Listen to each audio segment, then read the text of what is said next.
Selamat sejahtera, kami daripada Kumpulan 7 ingin membentangkan projek kami untuk membaiki dunia, iaitu ubat gigi 4.0 modifikasi ciri koyakan.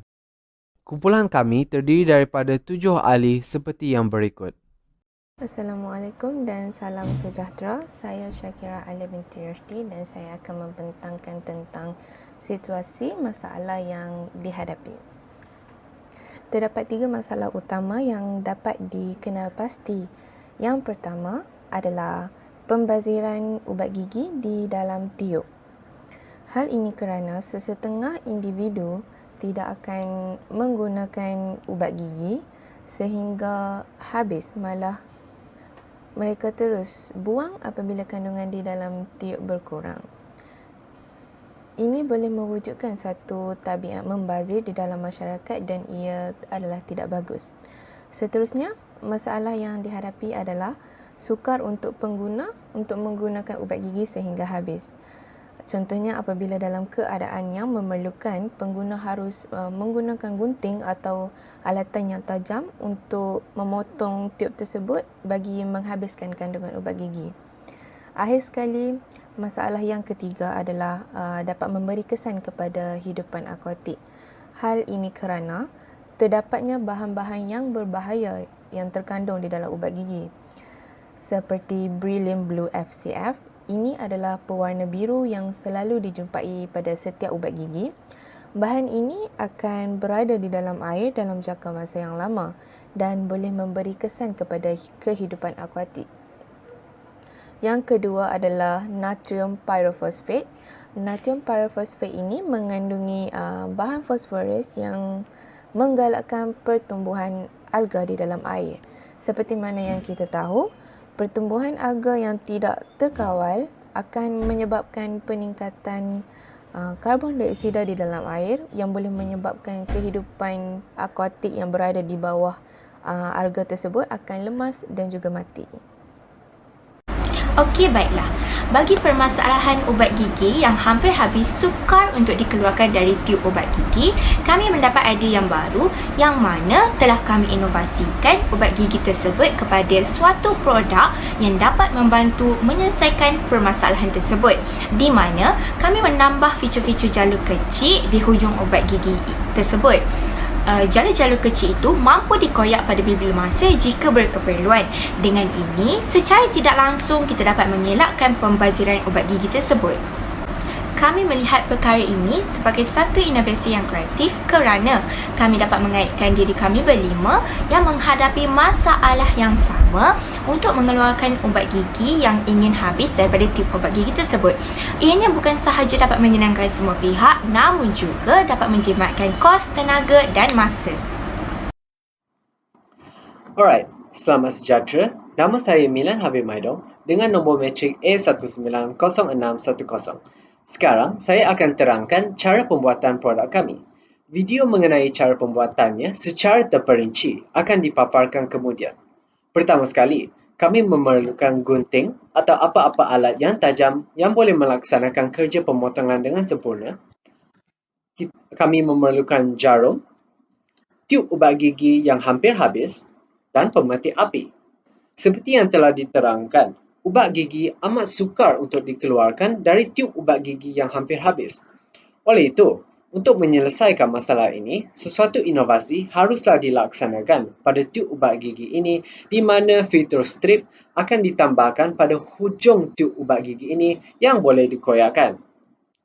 Alright, so kami akan memulakan dengan menggunakan gunting untuk membuat corak pada tiub ubat gigi sahaja supaya ia mudah untuk dikendalikan untuk proses cucuk yang berikutnya.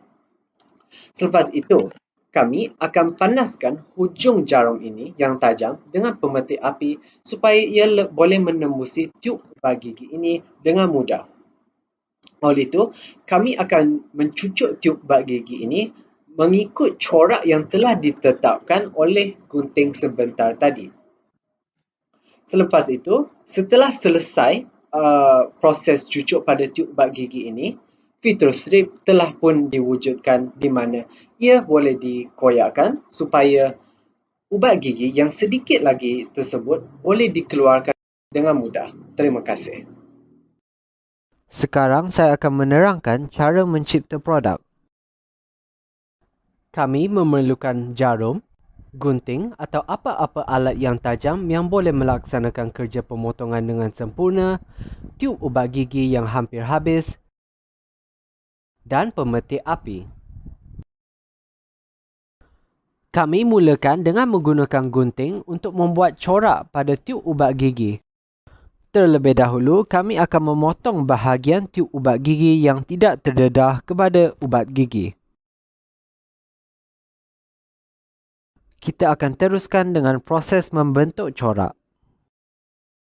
Pastikan gunting tidak menekan tiub ubat gigi dengan kuat kerana kita hanya ingin membuat corak. Ulang proses ini untuk bahagian sebelah tiub ubat gigi.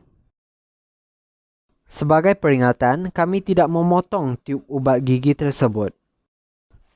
Ulang proses ini sehingga corak dibentuk dan boleh dilihat. Seterusnya, kita akan beralih ke proses pemanasan jarum. Sila berhati-hati semasa proses pemanasan jarum kerana haba akan mengalir ke seluruh badan jarum dengan cepat.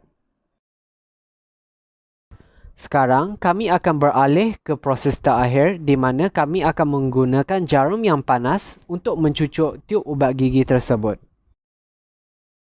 Corak yang dibentuk menggunakan gunting sebentar tadi akan digunakan sebagai rujukan untuk mencucuk tiub ubat gigi. Proses ini diulang untuk bahagian sebelah tiub ubat gigi tersebut. Seperti yang telah diterangkan, kami tidak akan menembusi tiub ubat gigi sepenuhnya. Kami hanya menembusi permukaan tiub ubat gigi tersebut. Dengan itu, proses ciptaan filter strip telah pun selesai. Sekarang, kita boleh koyakkan tiub ubat gigi mengikut corak strip tersebut.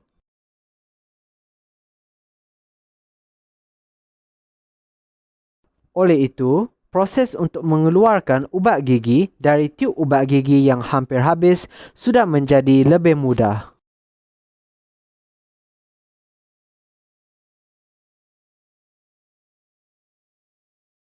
Baik, terima kasih saya ucapkan kepada pembentang yang sebelumnya. Saya, Anis Nabila binti Muhammad Asri dengan nombor matrik A176567 akan meneruskan pembentang seterusnya iaitu mengenai kos-kos yang terlibat dalam menghasilkan produk kami. Baik, produk yang dicipta adalah hasil daripada produk sedia ada dan kami telah inovasikan ia menjadi satu produk baru di mana ubat gigi yang sedia ada di pasaran kami inovasikan dengan menambah jalur-jalur kecil bagi memudahkan pengguna mengoyak hujung ubat gigi bagi mengelakkan pembaziran sisa ubat gigi yang masih ada. Oleh itu, bagi mengetahui jumlah kos yang telah digunakan untuk menghasilkan inovasi terhadap produk sedia ada, kami telah membahagikan kos kami kepada dua bahagian iaitu bahan yang perlu dibeli dan bahan yang tidak perlu dibeli. Bahan yang perlu dibeli merujuk terhadap bahan yang tidak ada di persekitaran kami, manakala bahan yang tidak perlu dibeli pula merujuk terhadap bahan yang sedia ada di persekitaran kami. Bagi menghasilkan produk ini, kami cuba untuk tidak menggunakan modal yang terlalu banyak di mana hampir semua bahan yang kami gunakan sudah sedia ada di persekitaran kami seperti ubat gigi yang telah habis, jarum dan pisau pemotong. Manakala bahan yang perlu dibeli hanyalah pemetik api yang bernilai 60 sen sahaja. Jadi itu sahaja jumlah yang diperlukan bagi menghasilkan produk ini. Baik, itu sahaja daripada saya dan saya akan serahkan kepada pembentang yang seterusnya. Bismillahirrahmanirrahim. Terima kasih. Seterusnya saya Kisina Syahinda akan meneruskan pembentangan kumpulan kami pada hari ini. Baiklah. Dan seterusnya adalah dua halangan utama yang dihadapi untuk melahirkan idea yang baru. Saya akan membentangkan halangan yang pertama dan manakala Mahindran pula akan membentangkan halangan yang kedua. Baiklah, halangan yang pertama adalah dari segi kos pembuatan yang mana ia akan menambahkan kos yang sedia ada untuk menampung kos pembelian dan pembaik pulih mesin yang digunakan untuk membuat garisan putus-putus tersebut.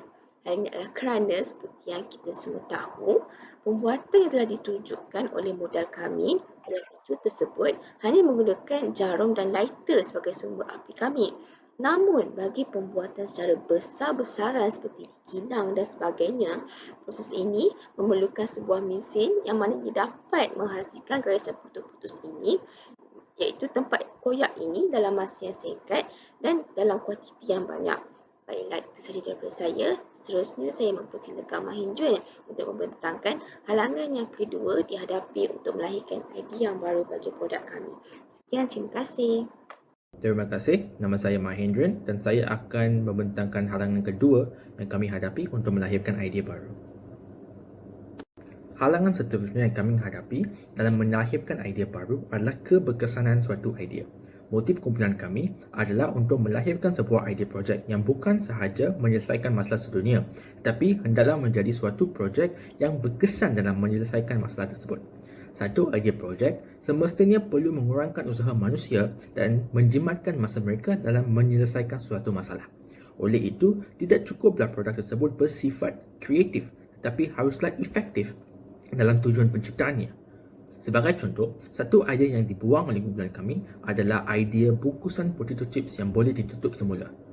Idea tersebut tidak berapa efektif kerana kebanyakan orang biasanya tidak menyimpan bungkusan potato chips tersebut dan penciptaan produk tersebut akan berasaskan teknologi yang dicipta oleh orang lain. Oleh itu, halangan yang kami hadapi ini kami selesaikan dengan menyoal setiap idea secara kritikal pada tahap brainstorming. Sekian, terima kasih. Ini merupakan prototipe kami before, sebelum jalur strip diwujudkan dan after, selepas jalur strip diwujudkan. Baik, secara kesimpulannya, apa yang cuba kami bawakan bukanlah penciptaan produk baru tetapi satu bentuk modifikasi terhadap produk-produk dengan reka bentuk bungkusan seperti ini, iaitu ubat gigi lah. Jadi, ciri yang kami ketengahkan ini mungkin kelihatan ringkas dan hanya boleh berfungsi untuk sekali guna sahaja, tetapi ia tetap memberikan kemudahan kepada pengguna, kerana kami percaya sekecil perubahan itu boleh memberikan impak kepada produk semasa, dan penambahan ciri koyakan ini pada hujung produk sebenarnya mampu mengatasi masalah susah untuk kita habiskan sisa-sisa ubat gigi itu, kerana mungkin kita biasa keluarkan daripada penutup, tapi ada satu masa kita akan perlu mengeluarkan lebihan-lebihan yang ada di dalam produk itu sendiri. Jadi untuk mengatasi masalah ini, ciptaan koyakan di bahagian ujung ini sebenarnya memudahkan untuk mengeluarkan sisa-sisa yang ada dalam produk tersebut. Dan penambahan ciri koyakan ini bukan sahaja terhad kepada ubat gigi, tapi mungkin juga boleh ditambah pada pencuci muka ataupun produk kosmetik yang lain. Baik, jadi kerana itulah fungsi ini dikatakan hanya berfungsi untuk sekali saja dan digunakan pada di akhir penggunaan produk itu saja untuk memudahkan koyakan. Baik, mungkin ada yang persoalkan kenapa tak gunting sahaja bahagian belakang produk tu. Jadi apa yang kami ingin utarakan, semakin baik penambahan fungsi sesuatu produk itu, semakin baik ia memudahkan pengguna produk tersebutlah. Jadi sebagai contoh kan, kita dapat lihat sesetengah produk minuman botol, mereka mempunyai bahagian tajam pada bawah penutup. Untuk tujuan apa? Untuk memudahkan bukaan plastik di bawah penutup itu. Dan sama juga seperti produk ini, kami menambahkan ciri koyakan ini untuk memudahkan lagi penggunaan produk itu sehingga habis. Dan suka untuk saya berikan satu justifikasi di mana video prototipe yang kami tayangkan sebentar tadi adalah bertujuan untuk menunjukkan sekiranya ciri koyakan itu ditambah dan bagaimana ia boleh digunakan. Dan bukanlah kami ingin menunjukkan cara-cara untuk menciptakan ciri itu secara manual.